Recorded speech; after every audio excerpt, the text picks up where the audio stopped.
দেখো এইভাবে রান্না করলে কিন্তু দারুণ টেস্ট হয়, তাও আবার এই গরমে মনে হবে বারবার এই সজনে ডাঁটা চচ্চড়ি রান্না করেই খাই। আর তার জন্যই আমি আজকে চলে আসলাম সজনে ডাঁটা পাড়তে, আর এই দিয়ে আজকে সর্ষে বাটা করে চচ্চড়ি রান্না করব, যেটা খেতে সবাই খুব ভালোবাসে, মানে আমাদের বাড়ির সবাই। তারপরে আমি সজনে ডাঁটা করা পেরে নিয়ে এসে কাকিমাকে বললাম, কাকিমা তুমি ভালো করে কুটে বেছে দাও। তার কাকিমার কাজ করছে, আর এইদিকে আমি আমার কাজ করি। কাজটা হচ্ছে এই দেখো, কটা সর্ষে আমি ভিজিয়ে রেখে দিয়েছিলাম, তাও আবার খাঁটি কালো সর্ষে, যেটার ধাক হচ্ছে প্রচুর, তাও আবার আমাদের বাড়ির সর্ষে। আবার অনেকেই আছে সাদা সর্ষে ব্যবহার করে, আমার কিন্তু একদমই ভালো লাগে না। সাদা সর্ষে ব্যবহার করা যায় ঠিকই, কিন্তু ওইটার আবার অতটাও ধাক না যতটাই কালো সর্ষের ধাক। তো যাই হোক, সবাই তো আর সব জিনিস পছন্দ করে না, আমার এই কালো সর্ষে ভালো লাগে বলে আমি এই কালো সর্ষেই রান্না করি।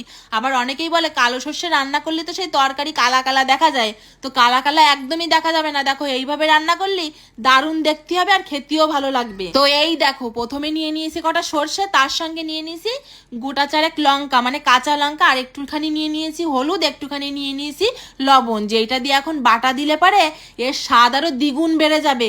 সবাই হয়তো জিজ্ঞাসা করবে এই বাটার সময় আবার একটুখানি হলুদ আর একটুখানি লবণ কেন নিল, তাহলে শোনো বলি, এই তিনটে উপকারিতা দিয়ে যদি তুমি সর্ষে বাটো, সেই সর্ষে কোনোদিনও তিতে হবে না। যার হাতে তিতে হয় তার হাতে কোনোদিনও তিতে হবে না, বরঞ্চ আরো সুস্বাদু হবে, আরো বেশি সর্ষের ধাগ হবে। আর যাই রান্না করো না কেন তার স্বাদ কিন্তু দ্বিগুণ বাড়বে।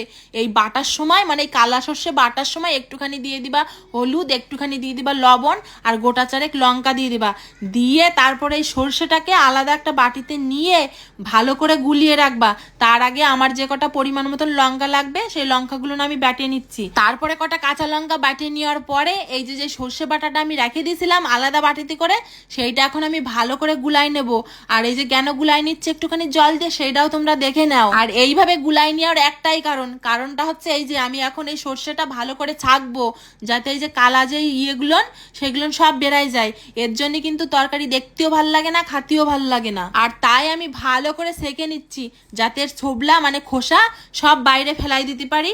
আর এই যে দেখো বাটাটা গোলা, এই যে কতটা সুন্দর না হয়েছে। তারপরে আমি যে গুলাই রাখিছিলাম তার মধ্যে দিয়ে দিলাম এই যে বাচ্চা কাঁচা লঙ্কা টুকুনো। তারপরে কাঁচা লঙ্কা দেওয়ার পরে কড়াইটা বসাই দিলাম, বসাই দেওয়ার পরে ভালো করে গরম করে তার মধ্যে তেল গরম করে ফোড়নে দিয়ে দিলাম কালো জিরে আর শুকনো লঙ্কা, যেটা ফোড়নে দিবা। আর এইটা ফোড়নে দিলেই কিন্তু খুব ভালো টেস্ট হয়, ভালো সেন্ট হয়, ভালো সুন্দর লাগে। তারপরে আমি সজনে ডাঁটাগুলো ঢেলে দিলাম, ঢেলে দিয়ে এখন নাড়াচাড়া করে একটুখানি হলুদ, একটুখানি লবণ দিয়ে দিলাম পরিমাণ মতন। তারপরে যখন আমার একটুখানি হালকা ভাজা হয়ে গেল, ভাজা হওয়ার পরে এখন দিয়ে দিলাম সেই সর্ষে বাটাটা।